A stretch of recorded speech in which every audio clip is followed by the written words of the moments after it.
BetOnline remains your number one source for all your sports betting this season. Everything from NFL playoffs to pro, college basketball, UFC, MMA, and more. You'll always find the latest odds, team matchup info, player news, and game trends at BetOnline. With live betting options, free contests, and live scores for almost any sport or game imaginable. BetOnline is truly the fastest and easiest way to bet all your favorite leagues and events. Head to the website today or use your mobile device to join and receive your 50% welcome bonus with your first deposit. Make sure to use that promo code BLEAV, B-L-E-A-V, to receive your rewards. BetOnline.ag, where the game starts. Tell them the noise make conception. Popcorn World.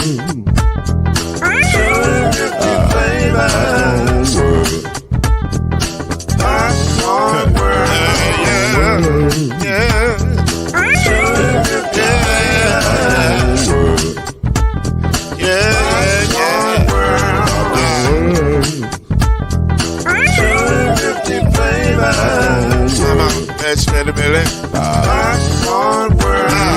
Can I make you move now? Yes, I can. So you can get this move in a bag of a can. But to make it rhyme and world, man, the holes in your hand. Popcorn World. 250 flavors gonna make you smile. 250 flavors gonna make you smile. 250 flavors gonna make you smile. I said popcorn make you smile. Ah. Popcorn World. Popcorn World. Popcorn World. Popcorn World. The Popcorn World.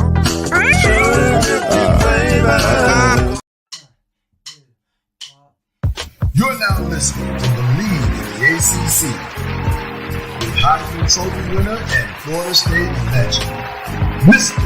Charlie Ward, Wave 3 TV, and Burn Creek Hall of Famer Kendrick Haskins, and Mr. Talking Noise himself, and of course Mama Noise's man, Lloyd Smith.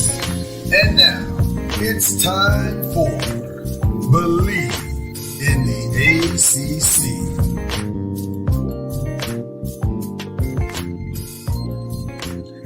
Man, there's nothing like a warm cup of coffee on a cold day, and you get to look at signings across your favorite conference with some of your favorite people. I tell you, this is a great Thursday. Ladies and gentlemen, you are listening to BLEAV in the ACC. We are up early on a Thursday morning. Cold where I am. I think it's cold where Kendrick is. I can't speak for the great state of Florida, but I can definitely tell you it's freezing here. We should hit Charlie with a humble flex for that. You know what? I thought about it but that would be just out of pure pettiness. Well, and I'm trying to be less petty in 23. When have we ever been above petty? It's just foggy. Well, yes. I'm trying to be a little less petty in 23. You know, I'm trying to justify my humble flexes that I give. But the wry smile that he gave when he was like, meanwhile, it's 25 degrees outside. It is 25, 30 degrees out here. There's ice everywhere. Oh, Lord. Yes, it's been a rough couple of days, but we getting through it. The Lord is bringing us through it, so I'm happy. Okay, I have no complaints. Honestly, Lloyd's got it worse than we do. Far worse. We had a little bit of ice on Tuesday, but it all melted yesterday. Lloyd still got ice on the ground. Yeah, I'm staring at a sheet of ice all across the grass, all across the street. It's not good. It's not good. But we're gonna get through it, Charlie. We're gonna be all right. Yes. We're gonna be all right. Your sunshine gives me hope that there will be sunshine again. Yeah. There you go. So there you go. You inspire me this morning, Charlie. Listen, we have a great show for you today. Yesterday is college football's Christmas, and they get to unwrap all of the gifts that they wanted to unwrap as far as the signing, National Signing Day, and a lot of schools got better. Some of the schools that you think would get better got better, but in the ACC, schools got better as well. So we were going to run through some of those and see and talk about some of the people that were picked up as it relates to the National Signing Day. And then also we'll talk some ACC schedule. The ACC schedules were released, and so we'll talk a little bit of that as well. But just before we get into the specifics, I have a question for you guys that as I was putting the show together today, last night, I was thinking, I don't understand signing day anymore. And here's what I mean by it.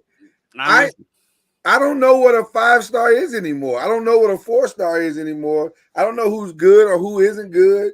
Because just because you tell me it's a 5-star, I don't know if it's true or not. And I'm seeing guys who are not necessarily ranked as 5 stars or 4 stars come in and be great their first year. And then you see another guys come in and you're like, he's all right. He's not that good. So I don't know I don't understand signing day anymore. Am I the only one? Am I in a weird bubble by myself with this? Well, that part of it has always been because a lot of times it depends on where they play, where they go, who's recruiting them. I mean, what shoe they're wearing, right? Right. Remember, Michael Bush was like a 3-star. Right. I never understood. And I know we were both in that backyard going, clearly y'all haven't seen a Michael Bush game, right? Last minute he went up to a 4-star, so he was the highest recruit in history at that point. But for most of his career, he was a 3-star.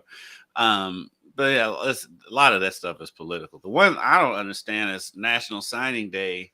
You said it was Christmas. It's more like a birthday because they just had National Signing Day 2 months ago. Right. Well, that's the part I don't understand. I don't understand that part either. That's why I don't know. I don't know what any of it is. To put it in perspective, it was the second National Signing Day for Jeff Brom at U of L. He's only been there, a month and a half, 2 months? Since November. It's crazy. I don't know. It's all very weird and wild and crazy, but it's what it is. And that's just the nature of the business that we're in. But having said that, but you also got to put this in perspective too, because I mean, we've already had one, guy who asked to be released from his national letter of intent, and he ended up going somewhere else. Arizona State, right? Yeah. And so and then how many guys on this list will be in the portal next year because they ended up going to a school and felt like they should be playing more or something happened or whatever the case may be, and they end up 3/4 going to another school.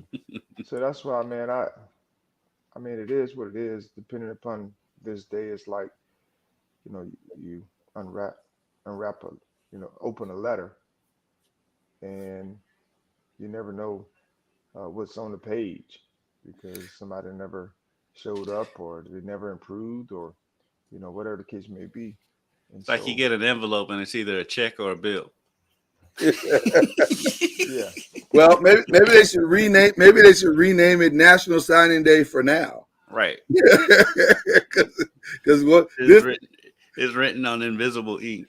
Right. Signings are subject to change as the year unfolds. I mean, Charlie, you said how many of them? I'm almost willing to go say 3/4 of them will be in the transfer portal for the next year or two.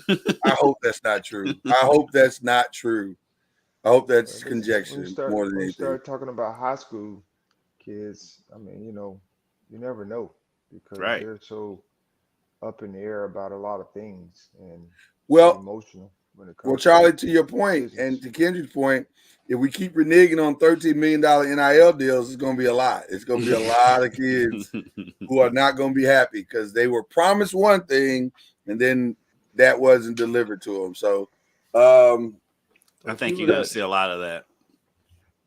The people that promised it aren't the ones who are supposed to be, making decisions on, playing. So it's hard for the coaches to be able to promise something when,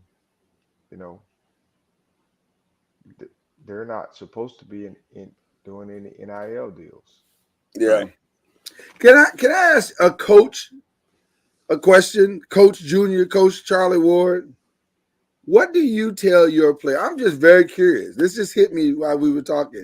What do you tell your 5 stars and 4 stars that you're coaching even now?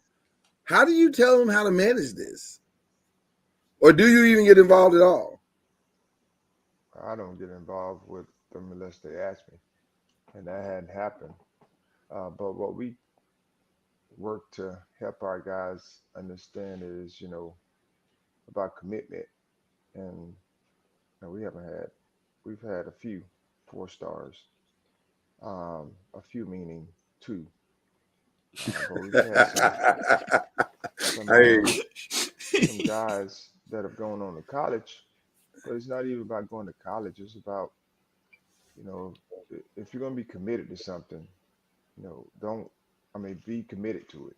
Don't be, um, what we call them, conditional leaders, as we call it. Hmm. Hmm.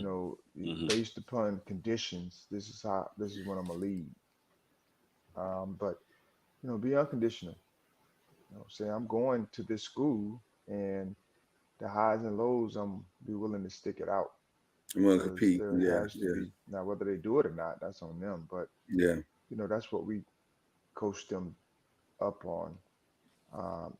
And like, they're all excited about going to school X, whatever school X is, and we're like, hey, be excited about school X when things don't go your way. You Hmm. know, Mm. be excited about that part of it, because you're excited now, and things aren't going to always go your way, and so you have to find your niche and get in there and work and put the time in, so that you can, honor your commitment to the school that you decide to go to. Now, whether that happens or not, that's on them. Charlie, I wanted to ask you, as a coach who's having kids recruited, is it any different now as far as the communication goes, or what you see when coaches or schools are reaching out to you about your kids?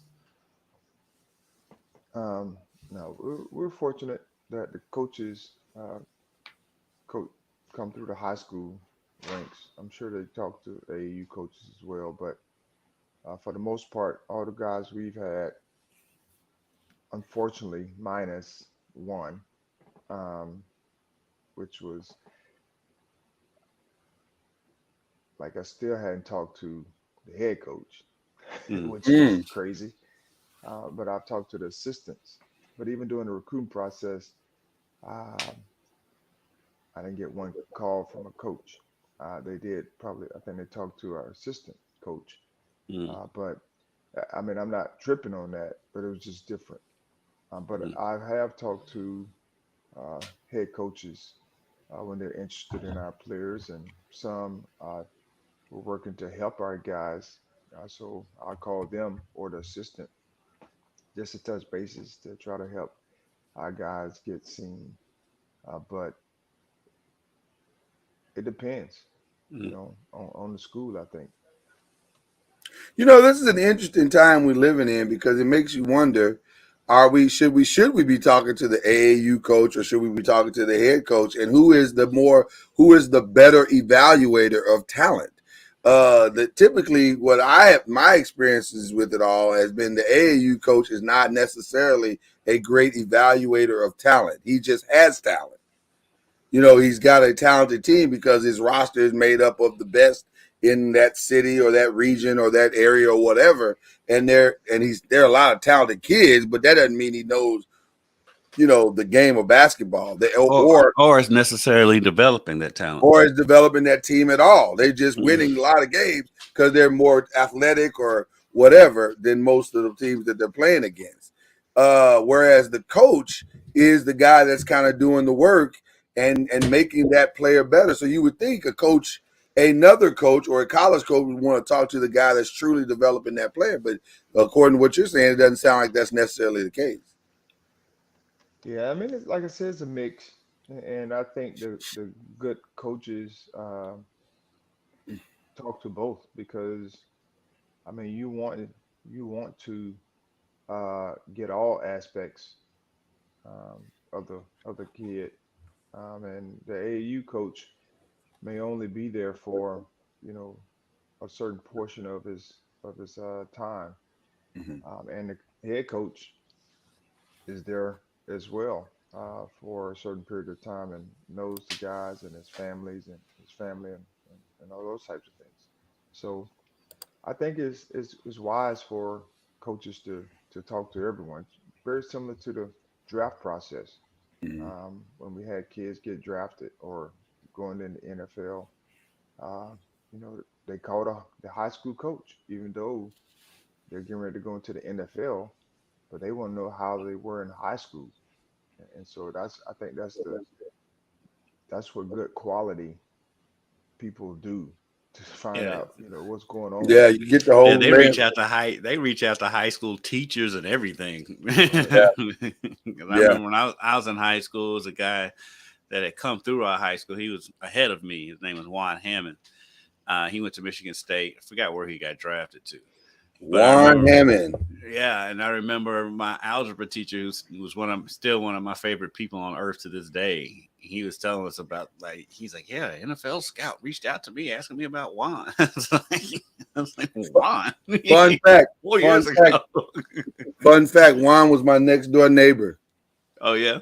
Yeah, yeah. Love Juan. He's a good dude. Hmm. Um, Yeah, it's been it's you see some interesting things going on during this process, and we have seen some interesting things going on in this process. Matter of fact, with the guy that we were all talking about a minute ago, Jaden Rashada, he did so you gotta believe Jaden Rashada has signed a deal with Arizona State's NIL something to make up for the 13 million he lost in Florida. So I guess he chose Arizona State for a reason. I know the weather's nice there, so I guess that's something. Um, Yeah, it's more than weather. it's right, right. I would think it's more than the weather, but You've been to let's run Tennessee. through here real quick. Um, so here's the what ESPN says is the rankings of the top 75 colleges, and of course, to the surprise of no one, Alabama has reloaded. Um, they got a lot of what ESPN is calling the top 25 players. Matter of fact, I think I have that here. Top 50 players. Uh, that's junior college. Let's see here. I think this is it. Yeah. Just to give you an idea of what Alabama has done in the top 300, here's 4 of the top 15 are all going to Alabama, and then and then here's the rest of the top 25. So 1, 2, 3, 4. They've got at least 9 of the top 25 that are going to Alabama. So that's why they obviously are ranked number 1. Georgia comes in number 2, Texas number 3, led by the signing of the legacy of Arch Manning. The Manning legacy continues. Do y'all think he's a day one starter? He's got to be, right? Doesn't he have to be the day one No. starter? Not necessarily. Not necessarily. Didn't their quarterback coming back from last year? Yeah. They got He's hurt. coming back. Okay. Yeah, Brian yeah, Ayers. he's gonna be your starter It'll be interesting to see. because A he's a lot of people pretty. think, Before he yeah, got hurt, he was torching Alabama before he got hurt. he was good. He was good. He wasn't bad. Like I don't know. Honestly, I have not seen enough of Arch Manning to know just how good he is. The film that I have seen, I was impressed, but he was in shorts too, so I don't know. I don't know what he is, but it'll be Well, interesting I to see. mean, let's just put this in perspective Okay, because the guy they have, Quinn Ears, viewers, I think yeah, is his name, yeah, was very similar to Arch Manning in a lot of ways, right. where people were trying to get him. He was like a top quarterback and the whole nine. And so he ended up going to Ohio State. Excuse me. He skipped his senior year Hmm. to go early uh, to Ohio State and to get an NIL deal. Ended up leaving Ohio State after I don't know how many months it was. It was short Hmm. stint. Ended up coming back to Texas, and he became the quarterback because of Right. very similar to what people are saying about Arch Manning. Mhm. He's the best. He's the best. He's the best. And Quinn Ewers getting an opportunity, and he does okay. Mhm. I mean, he's not like what everybody was clamoring over, Right. but he did okay. And so, man, just this is give these guys opportunities to compete and grow up a little bit before we start putting them on the pedestal. But this see that you just said a powerful thing there, Charlie. The reality is that they're not expected to come in and compete and grow up. They're expected to come in and contribute right away. One of the things I heard Dion saying, there's a quote out that he's saying, "Hope is finally entered the building." Well, I would say, okay, that's good for the fan base, but I mean, maybe we should taper just a little bit because you're asking a lot of things to go right. You're saying that every transfer we got and every JUCO we got and these top guys who have never seen a football field a college football field in their life, it's all going to somehow magically come together to create this thing that's going to. I mean, I think we got to settle down a little bit. I don't know. It to me, it's a lot of noise, but I don't know. There's no patience for anything There's these no days. patience. Everything's supposed to be instantly great right now. I mean, it's annoying. Right. The It's so expectation annoying. that Arch Manning should be dominant and starting is kind of, like you said, annoying. It's kind of almost ridiculous. Like this It's kid. like there's so much pressure going to be on that kid when he finally does step on the field, and so much pressure going to be on the Texas quarterback, the current Texas quarterback, the coaching staff, and it's like chill out.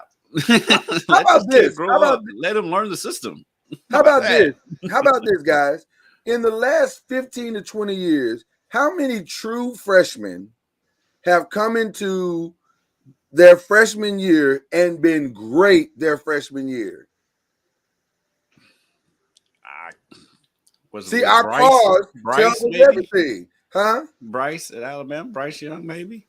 He was. I think you could make a case for Bryce. Maybe, but Maybe because I remember Lamar's first was pass. terrible. Lamar's very first pass was an interception against Right. Auburn. It was not good. Lamar's was not good. On a ridiculous trick play that they ran to start the game. Right. Nobody here even knew who Lamar was. No, right. We was like, whatever. And he was like wildly inconsistent his freshman year. Who is it? Listen. When I first saw Lamar that first year, I was like, my God, how did U of L miss so bad? This kid is terrible. He didn't go that far. He fumbled a lot, but he was terrible until he started running. Then when you saw him run, you're like, oh, okay. now I understand. Yeah, but to your point, it's like you can't hardly name a quarterback that has stepped in as a freshman. It's not very many and been great immediately. They usually have to develop. They have to learn the system. They have to, adjust to being a college kid. And so a lot goes into it. They got to develop physically, mentally. I mean, we're sitting here with a Heisman Trophy winning quarterback who was a punter his freshman year. Right. It just takes time. And who kept trying to hit the top of the carrier, though. Yeah. He loves telling that story, by the way, as you can tell. It's one of my favorite Charlie Ward stories ever. There is a learning curve. I mean, that's just the way it is. That's just the way it is. Even my first, as many of you all know, my first college experience as a starter, as a quarterback, didn't go as planned. Yeah. I threw a lot of interceptions, and that was, that's just part of it. Having to learn how to play the game, where to go with the football. You trying different things. You're gonna have some mishaps because just lack of experience. That just happens. I tell you who did look good as a true freshman when he was here, but again, he wasn't the starter. Was Charlie's current starting quarterback down at Florida State? He looked good when he was in a Louisville uniform for the few games he got in there. Well, listen. If you go by ESPN, the U is back once again, ladies and gentlemen. The U is back once again. They have the number 5 recruiting class. They've solved all of their problems. They did take a massive hit by losing Cormani McClain, but they added Damari Brown, so they rebound from that, and they're listen. They got their guys, so they're back. Right? This is just now the U will go undefeated this year. I mean, that's just typical Mario Cristobal's recruiting. Mario Cristobal is a great recruiter. You can't listen. One thing you can't take away from Mario Cristobal is his ability to recruit. He is a great recruiter. He's a great recruiter. That's why big reason why they went after him so hard. He's a great recruiter. The second highest ACC team is Clemson. Clemson got the quarterback. Another quarterback that they wanted or needed or whatever. And so once again, a call comes in right in the middle of the show. And they got the defensive tackle they wanted. Maybe not the highest rated defensive tackle, but they definitely got a high rated defensive tackle in Peter Woods. So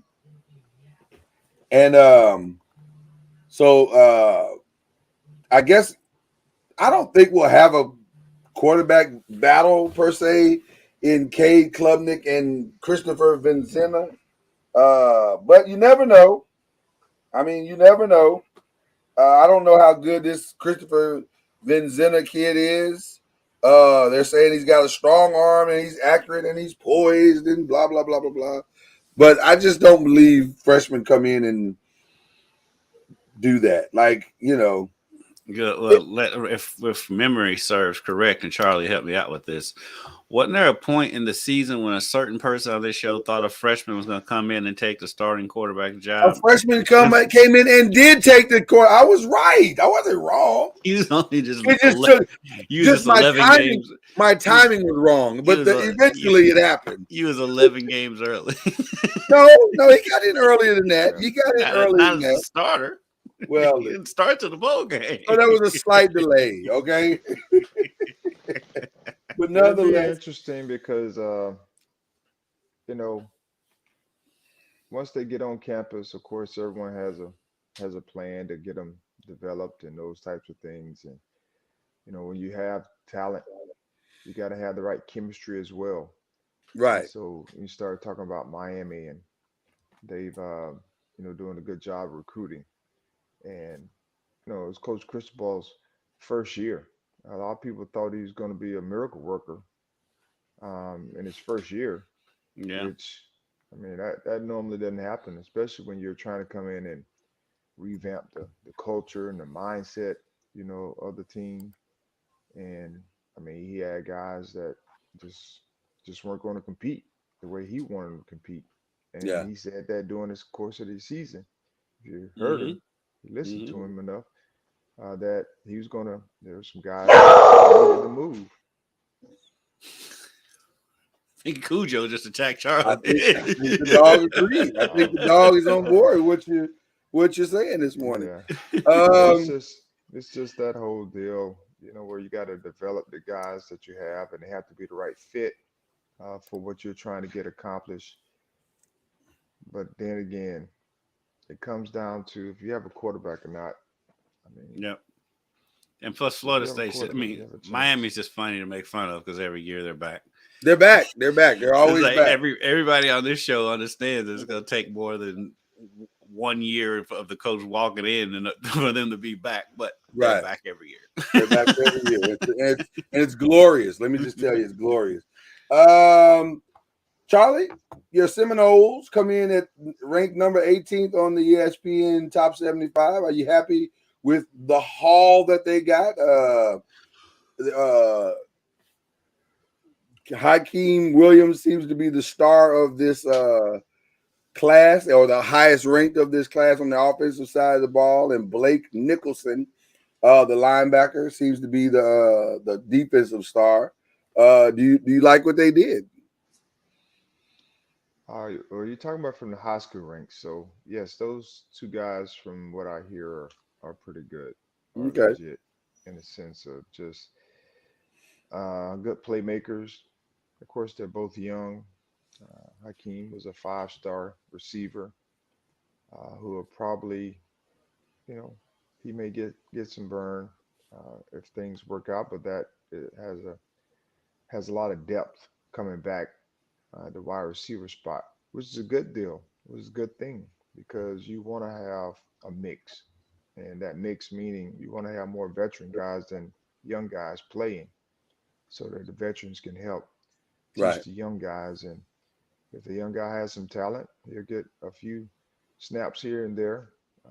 And then, of course, if there's injury, you want to be prepared to play then. But I, I think we hit the transfer portal, which was like our big thing to help us for this recruiting cycle, which Coach Norville is very excited about uh, his recruiting class overall, Hmm. but excited about the guys that they brought in, just their mentality, uh, the the way they want to work, fit in, and you know, they've done a phenomenal job of getting the right guys in the portal from the portal. Yeah. Just they're not an ACC team, but it's just interesting because we just Deion's a Florida State guy. He has come in and secured the 23rd best class in the top 75, flipping Travis Hunter, and then also we talked about Kermani McLean flipping from Miami to Colorado. I don't think those guys realize how cold it is up there, but they will. They soon will. they they soon will understand. The weather in Colorado is weird, though. It might be 50 degrees one day and it snow the next. That's true. That's very true. The next highest ranked ACC team is North Carolina, and they bring in a quarterback, Tad Hudson. So he comes in to he's the top rated quarterback in North Carolina. So they close the back door on that. And they say he's got a strong arm, can make the tough throws. Also kept one of the top receivers, Chris Culliver, to stay there as well. So now Tad Hudson won't see the light of day anytime soon because Drake May has got that sewn up. You got to believe Drake is going to be in some Heisman conversations next year, the year that he just had. So, but yeah, North Carolina seemed to do pretty good in their recruiting. Coming after North Carolina is at number 32 is the Louisville Cardinals. And Kendrick, you expressed that you were a little surprised that the ranking was this low. Yeah, they dropped because they were in the top. They were in the top 20, top 15 for months, and they didn't. I mean, that was when Satterfield was still there, and he left. Not that they didn't lose that many of those recruits that had committed, but it's again, who knows when it comes to this stuff.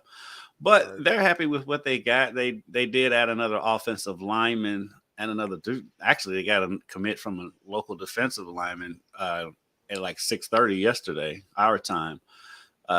Kid was everybody just knew he was going to Kentucky, and he flipped at the last minute. That'd be fun. Oh, trust me, it's been a big deal here, of course. Yeah, but of course, Pierce Clarkson is the star of the group, right? And Matt Sanker is the highest ranked of the group, and they also hit the transfer portal too. They got one of Deion's receivers from down at Jackson State, and so yeah, they're extremely happy.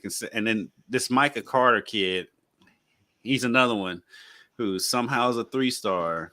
When if this kid was playing down in Florida, Texas, California, somewhere, and play the exact same way he does now, he'd probably be a 4-star. Why do people hate it? It's just where it is. Or if he committed somewhere else to a higher program, he'd have been a higher rated guy. But I mean, this kid, if you see him, he's like 6'4". He's got long arms, long legs. He's got speed. You can line him up at defensive end. You can put him back at linebacker. I mean, this kid's a monster. Wow. And he's a 3-star. So yeah. he's gonna. Wow. I think he's gonna turn out to be. He had originally committed to Jeff Brom at Purdue. Right. And when Brom came home, he stayed home. So that's how that works. Where you go, I will go. Okay. Yeah. NC State comes in at 38. Their highest rated probably player is Javante Vereen. So he comes in, and then of course they got a 4-star running back out of Florida named Kendrick Raphael, and then I'm a of course, fan of his. Yeah, just because of the name. Just because of the name. Okay, fair enough. Right off the top, Kendrick Raphael moves up the list of fandom for Kendrick Raphael. we gotta stick together. It's not that many of us. Right. Pittsburgh comes in at 48. Let's see. We got Boston College at 50. Their highest rated is Nate Johnson. They have him listed as an athlete. The new Zay Flowers, probably. but I do think it's a good sign for the ACC that you have 8 schools in the top 50. Yeah, in terms of recruiting, as far as, and then you got Wake Forest down at 52. So it does sound like the future's bright. I mean, Duke's 53rd. I mean, yeah, it looks like 10 in the top 53 is not bad for the ACC. It's not bad. The ACC has come across very well. Virginia Tech comes in at 54. Who else we got here? Georgia Tech cracked the code. They don't always crack the code. But they did get a bunch of 3-stars that got them to the 59th spot. So the ACC overall, I think, has done well. Virginia comes in at 68. Let's see who else. Anybody else crack it? Should have one more. One more. Oh no, California. As a conference ranking, Syracuse wasn't ranked. That's what it was. Syracuse wasn't ranked. They didn't rankings or whatever. But that's not bad. That's not bad. We'll take that in the top 7. Six in the top 40. That's pretty good for the ACC. That's pretty good, right? Yeah, so almost half the conference. Yeah, we'll take it. Again, I don't know what it means, but that's where we are. We won't know what it means for 3 years. We got a guest. We got a special guest. Yeah, is that the monster that was barking so fiercely and ferociously just now? Could not have been. Okay, I was gonna say that was pretty impressive if it was. Dogs are ventriloquists.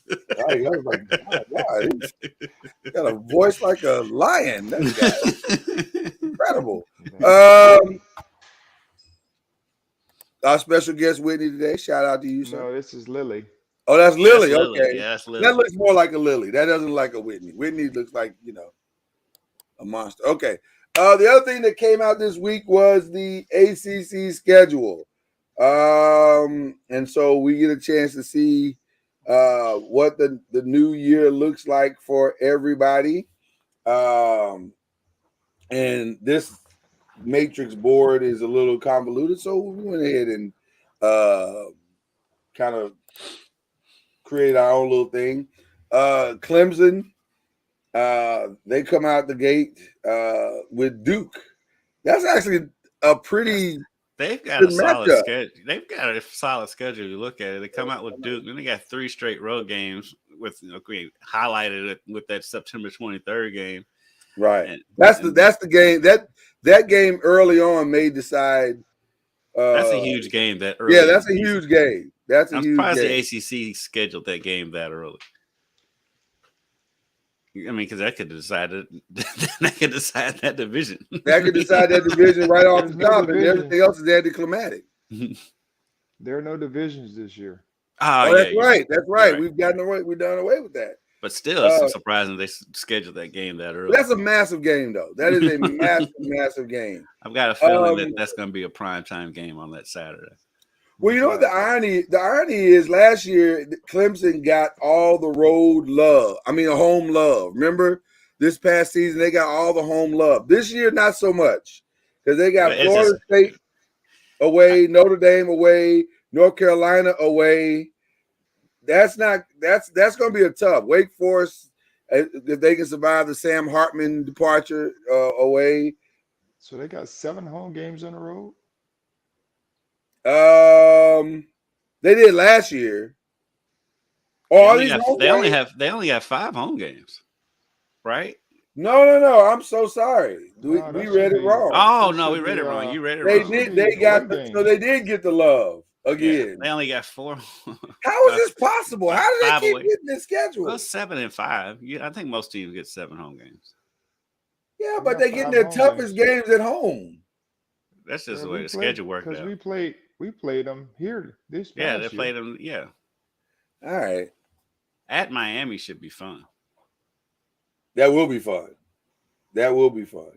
Because Miami's back. Did I mention that earlier? Did I mention Miami's back? Okay. I'm interested in that first game though, the Duke At game, Duke, because I yeah. think that's a trap game. well, I don't know the about trap.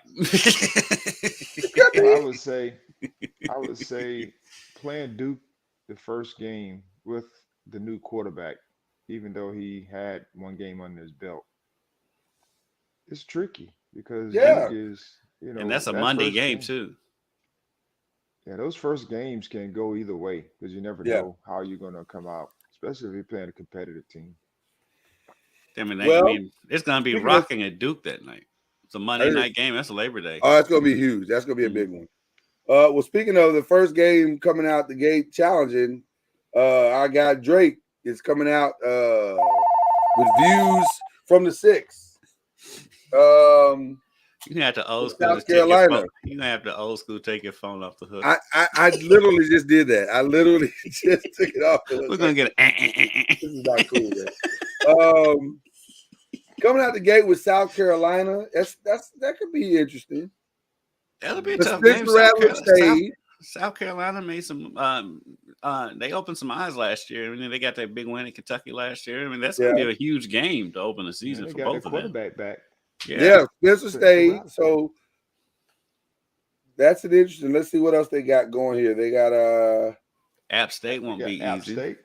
that won't be easy. That's never easy. That is never easy. They've got a really tough schedule to start. I mean, Minnesota will be tough at Pitt. Yeah, they didn't do them any favors. They get Syracuse away from Syracuse, so that'll be fine. I mean, This year. We've learned. I've learned. You don't have to rub it in. I mean, they've got a really tough schedule. I mean, that's not easy. That's not easy. And you That's finish not up with Duke, Clemson, and NC State. I mean, they've got a and tough Clemson road and to NC hoe. State are on the road. So Right. yeah, that's tough. That's a tough end to the season there. Speaking of NC State, There's UConn, listen. the ACC adjacent Huskies. If you ever want to feel good about yourself and your team, schedule UConn. Oh no, now UConn came on at the end of the. You think they're gonna be better, Charlie? Are you betting on UConn early? I'm not betting on them, but I'm just saying they've gotten better. So it may not be a cakewalk like we're thinking. Okay, all right. It's at UConn. They'll be rocking up in stores. Yes. And then they come out with Notre Dame at home, and then VMI, and come back at Virginia. Then they get Louisville at home. That'll be a and revenge Marshall. game. Yeah. Oh yeah. Yeah. They'll want something back. And then the end of the season is not the best. They go to Duke. Now they do get Clemson at home. And they get Miami at home. But then they got Wake Forest, Virginia Tech, and North Carolina. The end of the season for a lot of these ACC teams is tough. It's tough. It's really North tough. Carolina's tough from top to bottom. Yeah. I don't envy their schedule at all. Pitt comes out with. So how many ACC games are they playing? 8 or 9? That's a good question. I mean, everybody is going to play the same. Right. So let's see. We got 1, 2, 3, 4, You 5, 6, can't 7, count Notre Dame. 8, 9. So it's 9. It's gonna be 9 or 8. 8. Yeah. Well, you say you can't count Notre Dame, but they're right there. Like they're on everybody's schedule. So there you go. They're literally not on the current team. Oh yeah, they're right there. Yeah. But they can't win the ACC currently. They can't win the ACC, which I don't know, unless an announcement's coming that we don't know about. But It's so stupid. They have to play 5. I don't know. I guess they have to play 5 ACC teams. Yeah. Every year. It's so stupid. yeah, it's become very ridiculous. The other sports contract. So stupid. Right, That's right. in the ACC. grow up here in ACC and tell Notre Dame either join or Tell Notre Dame to commit. This is Notre stupid. Dame has been dating the ACC for 20 years and won't put a ring on it. What's that about? Okay. Well, that does Walker. happen in real life too. It happens. Right. Cincinnati, they got Cincinnati on the 9th. They go to West Virginia for the backyard. Is it the backyard brawl? Is that what it's called? I think so. Yeah. North Carolina. Then they got Virginia Tech on the road, and then they gear up for Louisville on the 14th. And then 4 out of their last 6 are on the road. Wake Forest, Notre Dame, Syracuse, and Duke. And then they get Florida State at home and Boston College. That's not a great schedule either. No, 4 of your 6 are on the road, and one of those home games was Florida State. No, Right. It's not a great schedule. It's not a great schedule. So what kind of team is Pitt gonna have? Because I just saw Cavassier Smoke. My man. Just signed, Cavassier Smoke left Kentucky? Yeah. We talked about that on the show. I forgot that. Well, I didn't know they allowed Cavassier Smoke in the state of Pennsylvania. Yeah, it's got to be a government-owned store. Right. Exactly. He's at Colorado. He did go to Colorado. Cavassier did go to Colorado. Cavassier went to Colorado? Of course. Well, that's just perfect in every way. I mean, everything about it is just about that is perfect. They was born to be together. Here's Boston College. Boston College actually probably scheduled this thing reasonably right to start the season. They got Northern Illinois at home and Holy Cross, so they at least get some tune-ups before they get mollywopped by Florida State. Then they come here, right? Then they go to Louisville. Then they got Virginia, Army, Georgia Tech, UConn. They got that nice little UConn win in there somewhere. I think UConn and Notre Dame just need to join the ACC. UConn is becoming the new Liberty. Right. UConn should commit as well. So I don't know what that's about. Okay. Virginia Tech, they got Old Dominion coming out the gate. Purdue. Right after that, then they go to Rutgers. And then Marshall. That's a weird schedule to start the season. Yeah, 2 Big Ten games. Yeah, that's a weird schedule. Wow. Okay. And then they get in their ACC play. They don't leave the ACC from after Marshall. And Virginia Tech, you just don't know. You just don't know. They could be 4-0 or they could be 2-2. Yeah.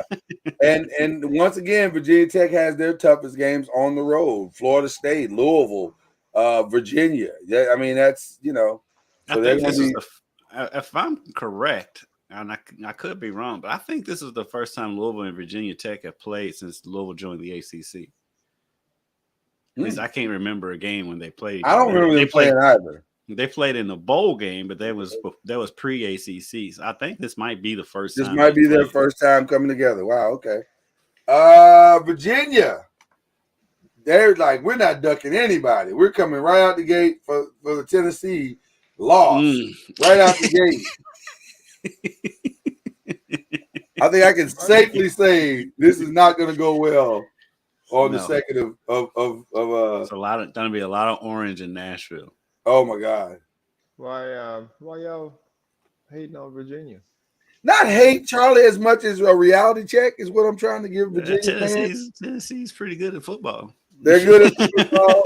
and we've already seen their backup is pretty stinking good. So and their game is in Nashville. And the game's in Nashville. It's not looking good. We'll just say that, Charlie. How about that? Let's not sleep on Virginia. When we make our picks in September, which way you gonna go, Charlie? To be determined. as the time says, to be determined. There you go. But they'll have a chance to rebound the next week against James Madison. Then they go on the road to Maryland, NC State. They get NC State at home, on the road again to Boston College. They throw William and Mary in there, and then it gets kind of tight toward the back end, man. They got to go on the road to North Carolina, on the road to Miami, on the road to Louisville. They do get Georgia Tech, Duke, and Virginia Tech at home. So that's kind of balances out a little bit. It's not horrible. But I don't. Who knows what Virginia's going to be though? That's the real question. Coach London. Is Coach London the coach at William and Mary? I don't That know. I'm not That's sure. yeah, that I'm not sure about. You know, Is that a friend of yours? He used to be the coach at UVA. Gotcha. Let's see. Georgia Tech, they opened the season, as we will see also with Louisville. Louisville and Georgia Tech in the, what's it called? The Chick-fil-A something? They're playing in the Dome in Atlanta. Yeah. Who's So that should be a good game. Oh, Louisville and Georgia Tech? Yeah, to open the season, yeah. Should be interesting, although Georgia Tech is another one of those teams you don't really know what they are. Like, how would you describe Georgia Tech's year last year? They lose Very their coach. strange. Right, they lose their coach. Like, they start the season playing terrible, they lose their coach, and then all of a sudden they're competitive. Like they, but they wasn't competitive every week. They weren't competitive every week. They chose different games to be competitive. It was weird. It's a very strange season. So I would suspect this game is going to be decent. And that's Jeff Brom's first game. And I would think Jeff is going to try to come loaded with fireworks to light the place on fire. I would anticipate that I would go, but I never know.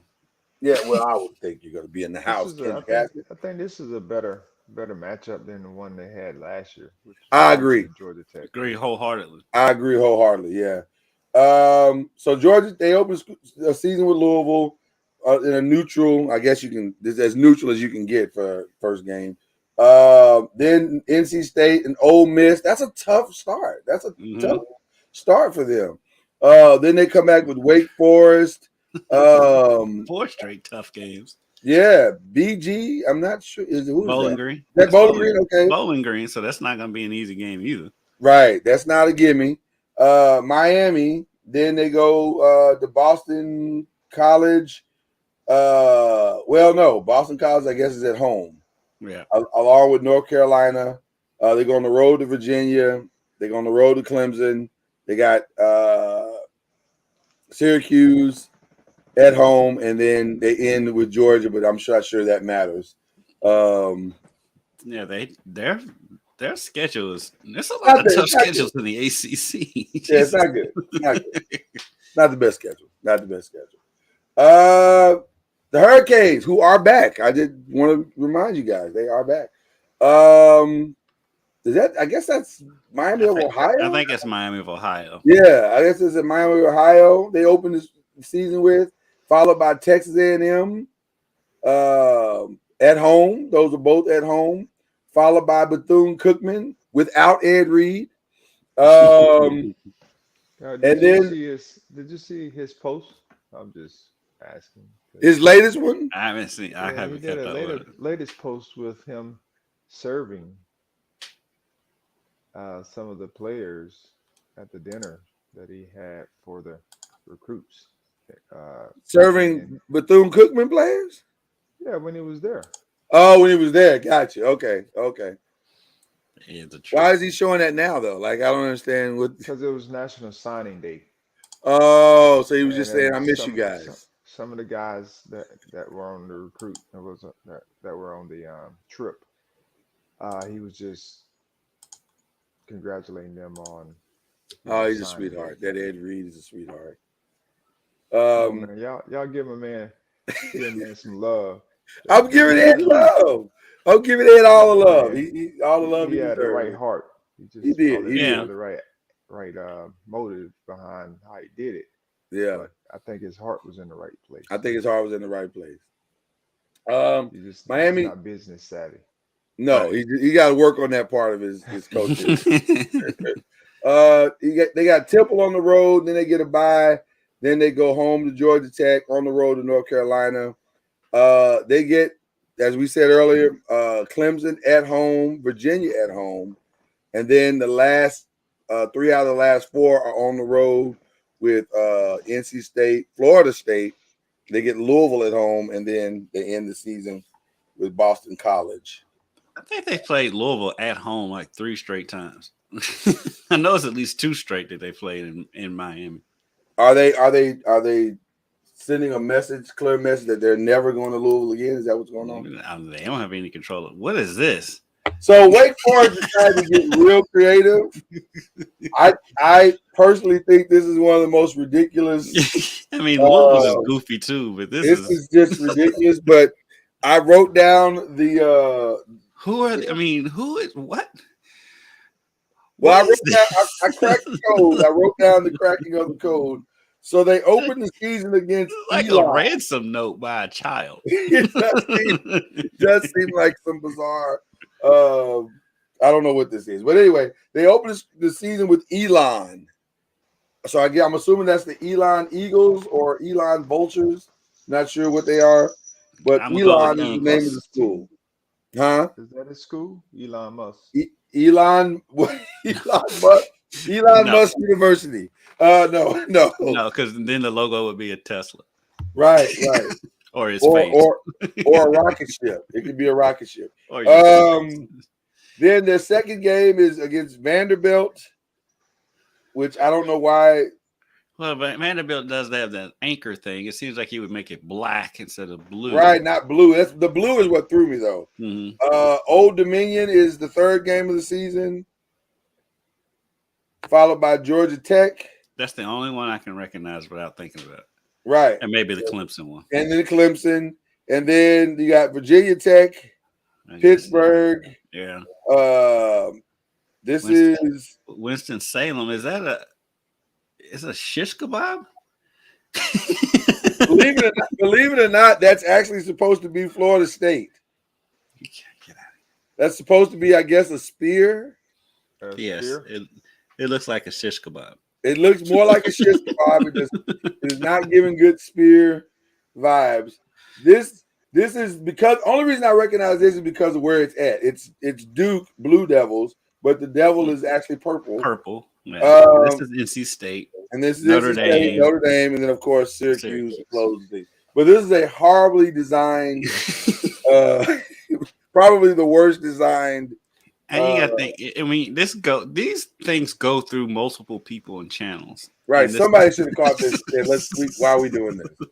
Like, why are we doing this? This is unnecessary. Okay. Duke. They opened up, as we said earlier, with Clemson.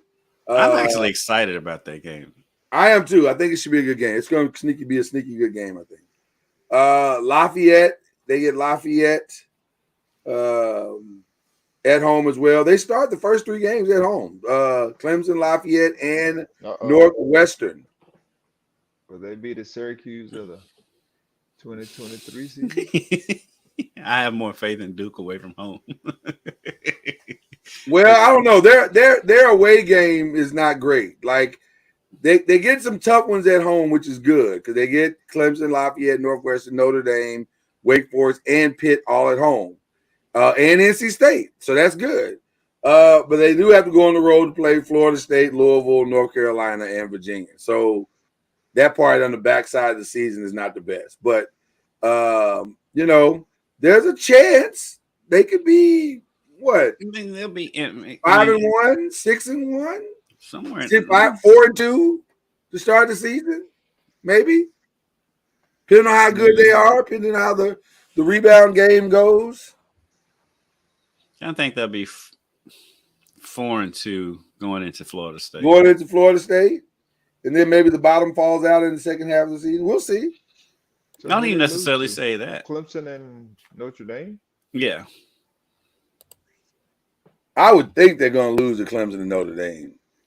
But there's a strong possibility they can lose all those games, except for Lafayette and Connecticut. They could be 2-4. They're not going to lose to Northwestern either. No. Northwestern is weird to me because they. So are we saying that NC State is supposed to be good next year? I don't know. It's a good question. Knows? That's a great question, Charlie. I mean, we're going off of what they had last year, right? But we don't know. They lost the quarterback, and the guys that they had replaced them were okay. So they got to continue to improve. We know their defense is going to be good. But they lost some pieces on the defense, right? Yeah, but they tend to replace the defense well at NC State. I'll give NC State that credit. They defensively, they typically do well. Like they rebound well on defense. It's just everything else is a train wreck. I mean, we're assuming that they're going to be. We are assuming it. You are correct, sir. You are correct. Syracuse will win against Colgate, Western Michigan, and that may be it. That'll be Purdue. That'll be 4-0 going into Clemson. No, that's not what you guys told me. You guys told me that they don't play well away. They don't. So I'm going to use that formula. But I also know that Purdue is replacing a head coach and that they lost a lot off that team. And so I'll go with they'll win that road game. And then here's the weird game. They have the weirdest game. Why is that game at Yankee Stadium? I don't understand. Like, did you think that worked last year? That didn't work to me. But at the same time, it's not like Syracuse is that close to New York City. It's not. No. Pittsburgh might be closer to New York City than Syracuse is. It's just I don't understand the fascination of playing in Yankee Stadium. I don't get it. I don't get giving up a home game. I guess I can see a bowl game, but not a regular season game. That makes zero sense. Yeah, I don't get it. I don't. And it's not like they're trying to expand their fan base in New York by going to Yankee Stadium. Yeah, I mean, all right. I don't get it. Upstate, but are Yankee fans that enamored with Syracuse football? But New York is. New York is in Queens. Or the Bronx. Well, the Bronx. Bronx, yeah. But like, what few football fans are up there? I would think are more Rutgers fans than they. Yeah, I would think they're more Rutgers than Syracuse. But Rutgers is New Jersey. Yeah, but it's right across the bridge. Yeah, but you're not going to get very many. But New York is different. It is different. There's no one loyalty to a school there. Right. Gotcha. Especially college wise. So gotcha. You have quite a few alumnus there. I was going to say, I would imagine quite a few alum, but it's still weird. Well, they do get Clemson at home, so that's something, I guess. So there you go. All right, your Seminoles. They open again with LSU. So that went well last year. Maybe it'll go well this year. It was a good game. Yeah. That'll be another good game. Yeah, it'll be a good game. And then they get Southern Miss. Then they go on the road to Boston College and Clemson. And then they get Virginia Tech and Syracuse and Duke in a row in Florida State. And then the last 3 out of the last 5 are on the road. Wake Forest and Pittsburgh and Florida. And then Miami and North Alabama are at home. It's weird that them and Louisville aren't playing this year. I saw that. I thought that was strange too. They got rid of the divisions. Georgia Tech, either who we normally play. Yeah. Every year. But you replaced it well with North Alabama. That's probably the same thing. The ACC replaced it with Pittsburgh, and looks like we played Pittsburgh. Did you? It's either Duke. Duke is the replacement. Duke is the replacement. Yeah. And Virginia Tech. Played Virginia Tech. Yeah. In a few years. So that's what the ACC did, because that's the same as Louisville, because they don't usually play Duke either. And this is the first. I'm pretty sure it's the first time they played Virginia Tech. So right. If it had not been for the Wake Forest schedule, this was the worst one to me. This is terrible. Like they're doing this whole Flyville thing, so it actually makes sense. It makes sense, but it looks terrible. Like at least you can be bigger font or something. I don't know. At least you know who the schools are without having to. There's not a shish kebab on there. So I have a question, Kendrick. Yeah. Is Indiana going to play the game or not? Yeah, it figures they're locked in now, so they are locked in. Okay, so it's going to happen. Okay, all right. So what was going on? IU was trying to get out of the 3-year contract they signed with Louisville. They're like, we have Why? decided. I don't know. That was reported by someone here who is connected to IU, but nothing ever really came out of it. So Louisville actually has an interesting schedule to me because technically Georgia Tech is an away game. I don't know how much of an away game the Indiana game is because it's in Indianapolis and Louisville fans are going to go to Indianapolis for that.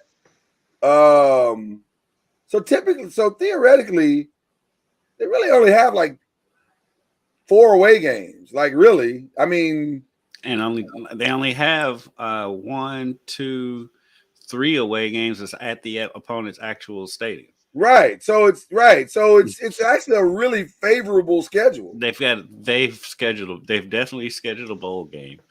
The Georgia Tech game could go either way. Of course, they'll blow out my alma mater. They'll beat Indiana. They'll probably beat Boston College at home. NC State could go either way. Most likely losing to Notre Dame at home. Pitt could go either way. But it's a strong possibility going into the bye week they could have a really solid record. They're going to have a solid record. Yeah, they could have a solid record. And that Kentucky game is going to be interesting. By the way, biggest thing on the schedule, no Clemson this year. No Clemson, no Florida State. No Clemson, no Florida State. That speaks to possibilities. So they could be right there. Like I said, that Georgia Tech game is actually kind of big. Yeah, if they can get off to a decent start with that one, Louisville could be a sneaky team next year. They could be one of the sneaky ACC surprises next year. So there you go. So there it is, ladies and gentlemen. Those are your ACC schedules. Before we finish on the Louisville, who's going to be their quarterback next year? Good question. I literally asked Brom that yesterday. He got a press conference yesterday. I asked him if there's going to be a quarterback controversy or open contest or whatever. It sounds like it's going to be the Plummer kid, Jack Plummer, that's coming in. Arizona? Yeah. Was it Arizona? I know it's a Pac-12 team, but he actually originally he's from Cal. Yeah, Cal. He originally committed to Brom. I think he started at Purdue under Brom, so he already knows. He already knows the system. He's got a distinct advantage because he knows the system very well. Most likely, it's going to be him. Dolman will probably be the backup, and then Pierce Clarkson he'll probably see some time. Brom's offense, though, he has no problem with putting in packages for other quarterbacks during the course of the game because that's how he came in when he was at Louisville. When he first got there, Browning-Nagel was the starting quarterback, and Snellenberger had packages in there for Brom. And then same with when Brian Brom was at Louisville and Stephon LaForce was the starting quarterback. They had packages built in for Brian Brom to see some time. So Jeff has no problem in taking the quarterback out and putting another quarterback in for possession. I think to understand this offense, you probably don't need to look at Purdue. You need to look at Western Kentucky. It's going to look very similar to that. That what he did there and how high flying and all over the place and weird.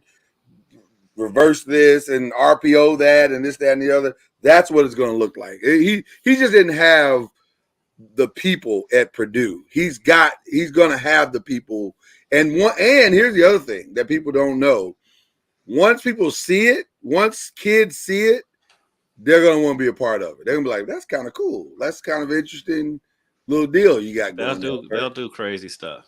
Yeah. So it'll be interesting to see what it comes out looking like, but it'll look very much like it did at Western Kentucky. So, well, there it is, gentlemen. Are you with all this newness and fresh starts going on? Are you happy? Is the question. That's the real question. Are you happy? Are you excited about college football in the ACC? I am excited about this upcoming season in the ACC because, we're looking through the schedule and so many games that we were like, oh, they'll win that game, and their conference games. We're not saying that. And you can't, there's nobody's schedule that you can really look at and be like, okay, they're going to go 10-2. Right. or 11-1 or 12-0. It's like everybody's schedule is going to be tough. Everyone looks like they're going to have some losses on their schedule, and there'll be conference losses. And let me say this as well. The other thing is that across the board, and we haven't done our traditional, which is soon becoming a tradition, our traditional transfer portal show yet. Though I'm sure it's coming because my God, it's unbelievable. What's happening in the transfer portal every year now is quite astounding, to say the least. It's a full-time job just keeping up with that. Oh my God, it's unbelievable. It really is unbelievable. And so I say that to say that the parity across the board is going to be tremendous. I'm going to go out on a limb and say something that I've not said. I think this is going to be the first year we're going to see maybe a 2 or triple loss team get into the final thing. To the ACC championship? Well, that and beyond. I just there's so much parity. There's so much parity because even with Alabama having 9 or 10 or 11 whatevers, it balances out because somebody else has 10 transfers. So I see 2 losses, not 3. No. It depends, man. You know, it depends. It depends when you lost that game, who you got coming back. There's a lot of factors.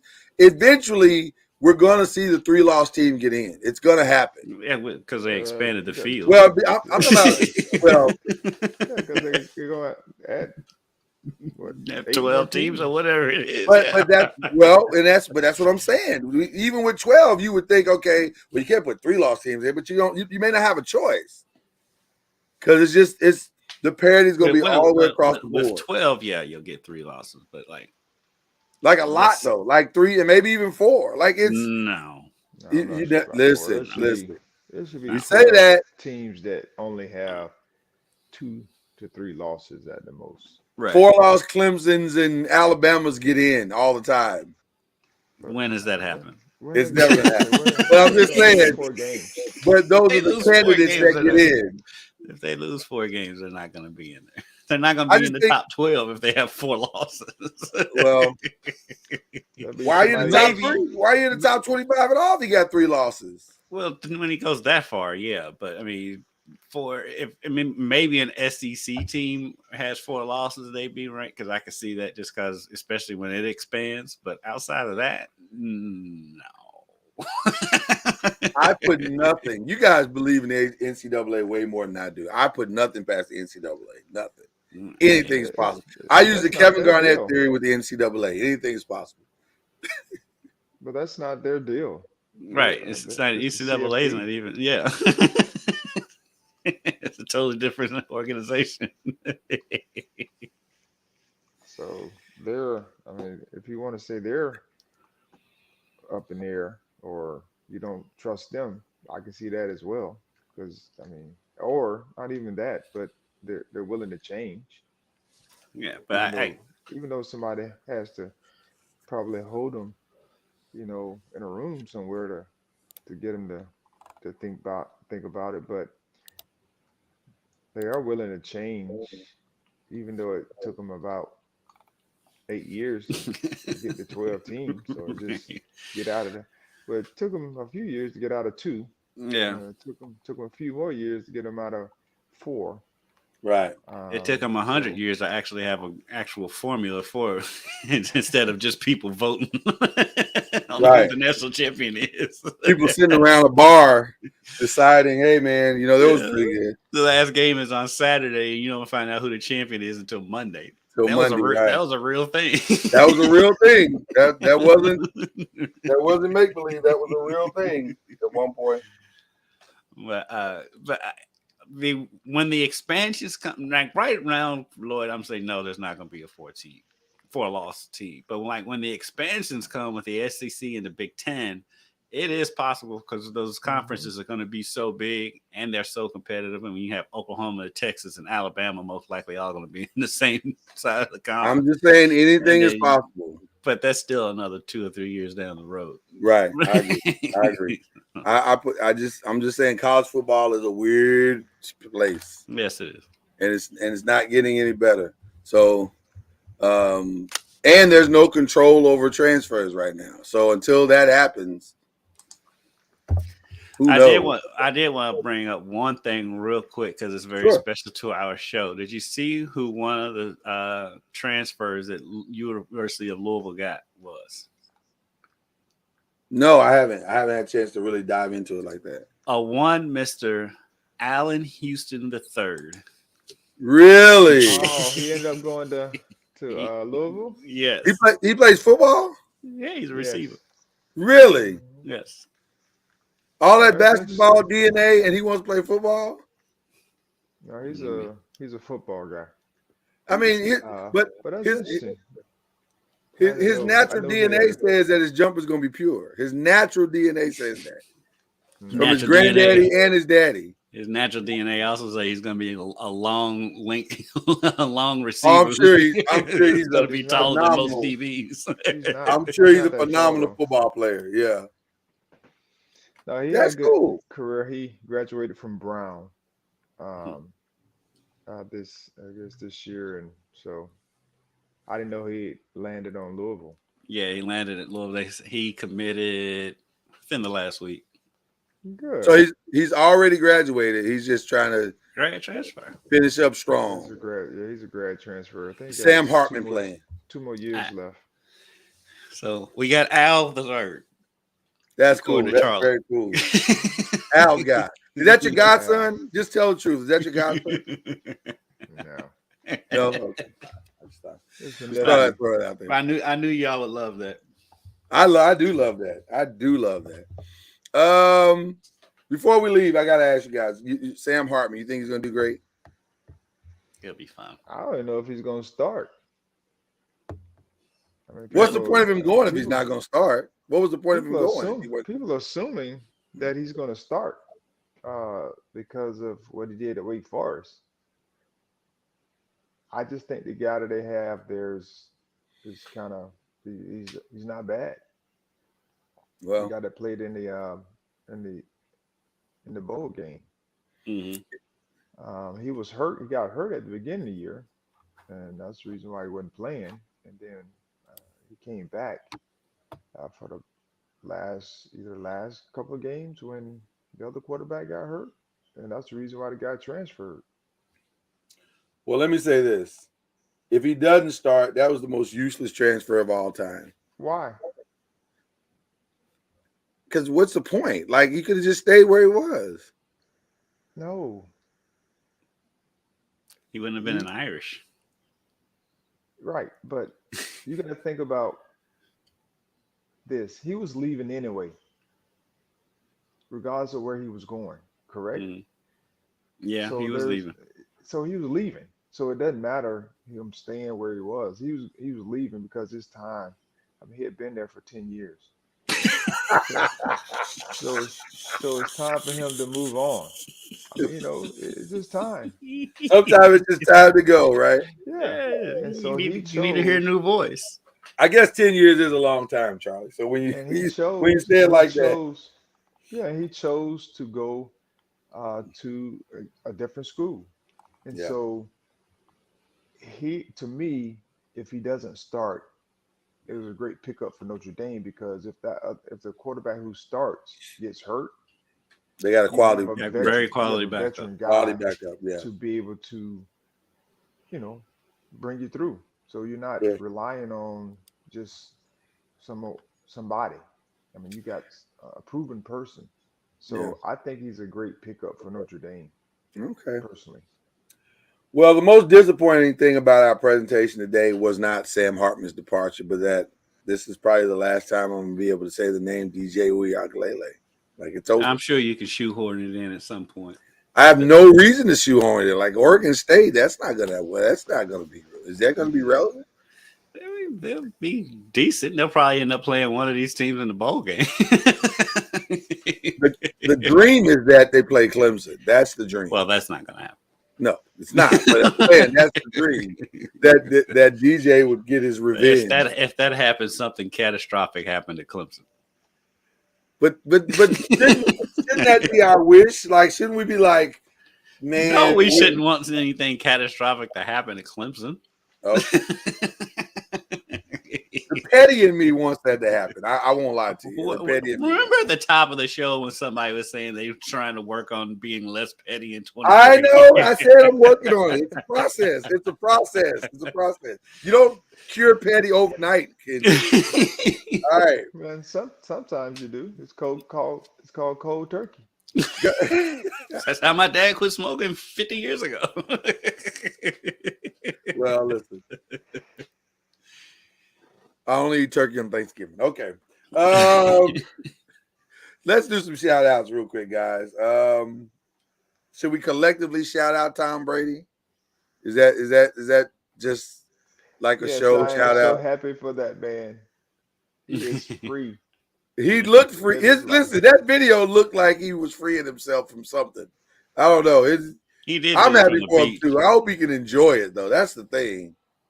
Well, he'll be in the booth, so that at least keeps him in the game and keeps him studying and all of that stuff.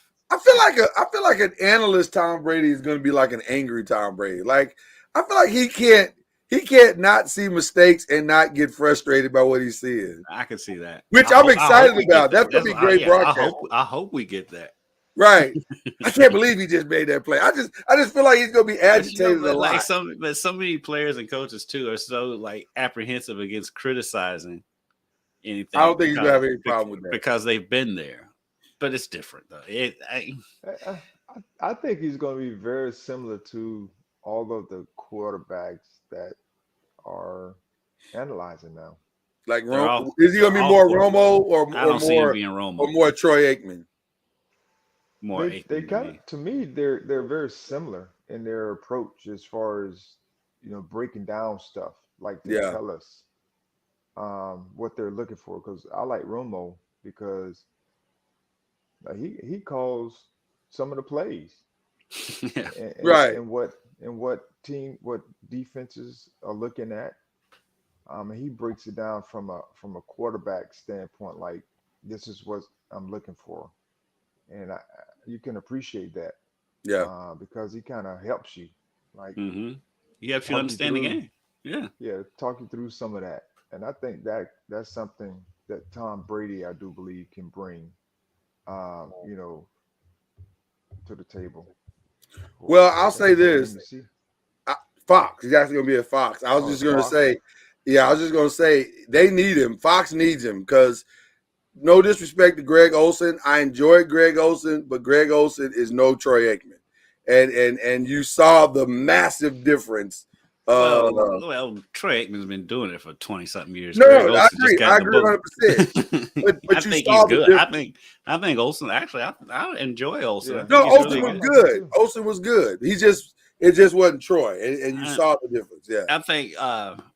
I think if Olsen had, because his play-by-play guy is good too, but if Olsen had like a buck, he raised his level. He raised him up a little bit. He raised his level a little bit. It's a replacing. It's just replacing two veterans who probably going to be in the broadcast Hall of Fame, with Joe Buck and Troy Aikman. I am very curious. That's a hard.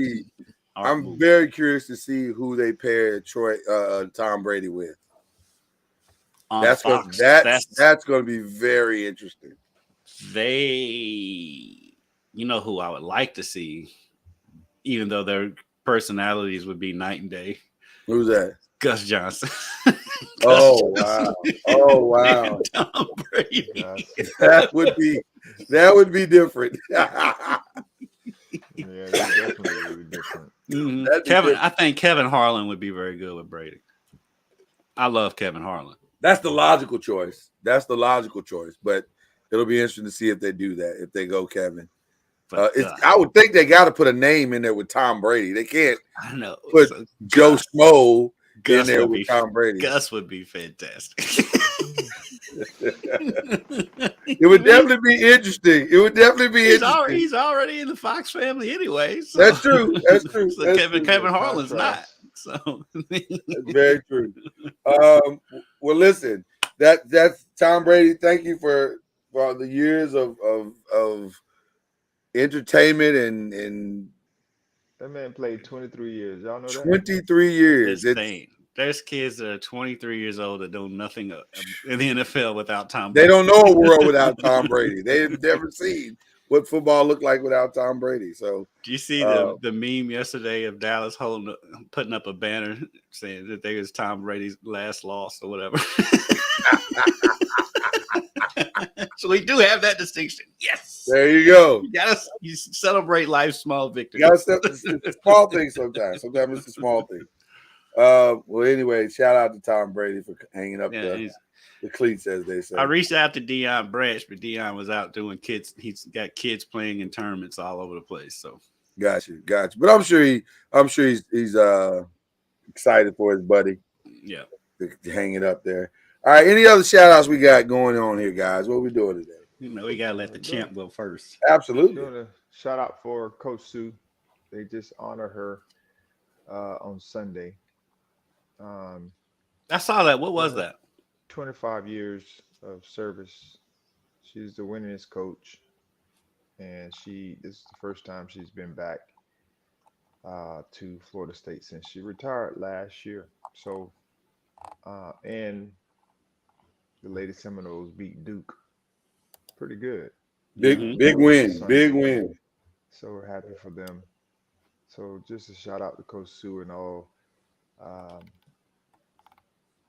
her accomplishments at Florida State. All right. The women's ACC tournament is going to be so good. It's gonna be wild. It It's going to be so good. Looked like U of L finally found a post player. She had a big game against Syracuse. She did. Like Charlie often does. I'm blanking on her name. But she had a great game against Syracuse. She runs the floor. You are not alone, Charlie. But she runs the floor. She had a big game against Syracuse. Nyla Robinson. It came to me. There you go. She ran. She's just a freshman too. So the sky's the ceiling for her. She can run the floor. She's big. She's active. She's played sparingly most of the year, but she really got her chance against Syracuse and played very well. Sweet. But that's not my shout out. It's not a shout out. I've got two shout outs. One, I know you didn't see it, Lloyd, and Charlie. I'm assuming you had anything on earth better to do than watch Louisville and Georgia Tech last night. But shout out to the Louisville Cardinals for picking up their first ACC win under head coach Kenny Payne. And they win 68-58. And it was the funniest game I've ever seen. At one point, there were 3 consecutive missed dunks in the game. At one point, Louisville threw 3 skip passes on the same possession. Out of bounds? No, they just one player was on one side of the court, one side was on the other, and they just threw the ball to each other 3 times in a row. Oh, wow. There were things in that game I've never seen before. But not only did they win, they won by double digits. They did. They won by 10 points. I think it might be their largest margin of victory of the season in their 3 wins. And even better, we get the sequel in 2 weeks when Louisville goes to Atlanta, play Georgia Tech. It'll be must-see TV. My other shout-out is to Peyton Siva. And Louisville is going to have a TBT team, the basketball tournament. And the team is going to reunite Peyton Siva and Russ Smith in the backcourt. So if Russ can stay healthy, because Russ hasn't been healthy since he left Louisville, if he can stay healthy through that thing, good Lord. Look out. They can win that thing. They can mess around and win that thing. Kyle Keurig, he's coming back to play in it. We think Luke Hancock is going to play. I'm not sure. And so they're putting the band back together, basically. They're basically putting the band back together of players who's still, not that old. Luke's not playing as much, but Peyton and Russ are still playing overseas. So they're still in game shape. And so to see that backcourt together again is going to be super fun this summer. Well, my shout outs is a little bit different today in the form of first and foremost, I want to send thoughts and prayers to the Nichols family for the horrific situation that's going on in Memphis.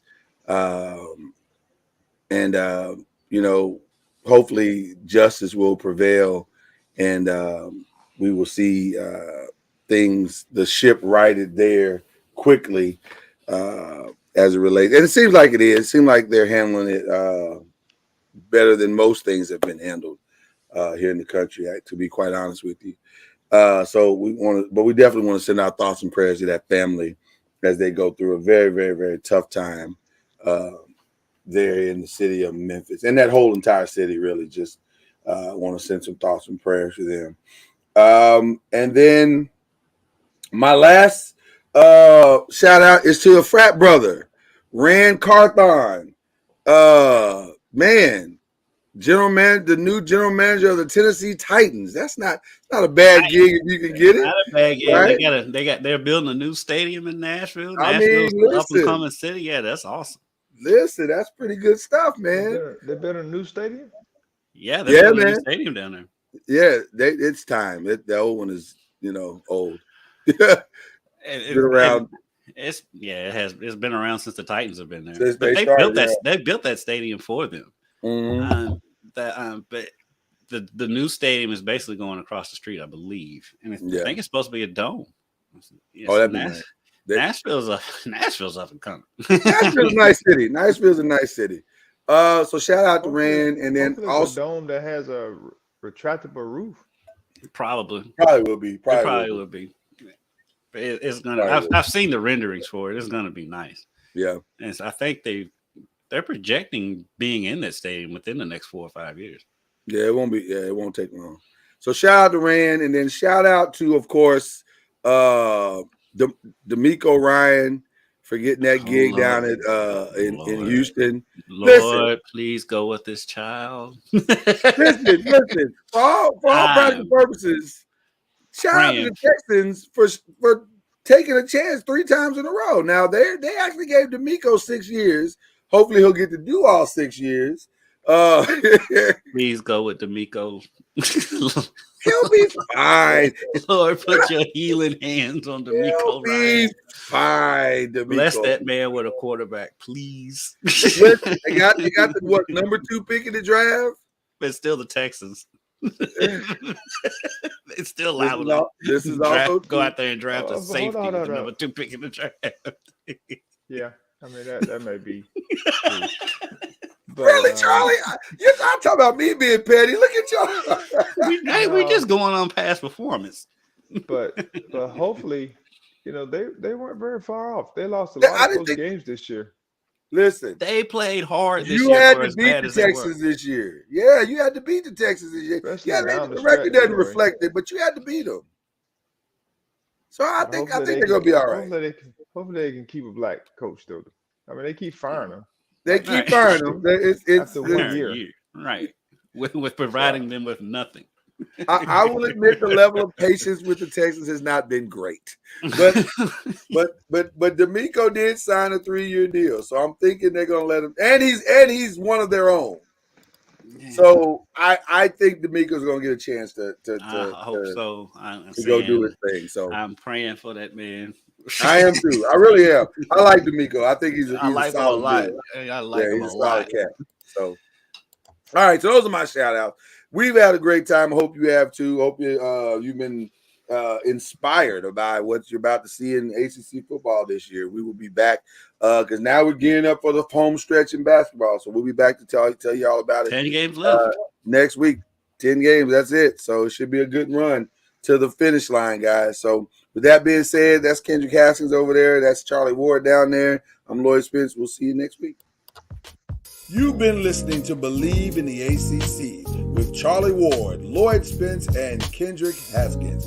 Please like, follow, subscribe, and share from the Noisemakers page on Facebook and on YouTube. And you can also listen to us on Spotify, Apple Music, iTunes, and wherever podcasts can be heard. And join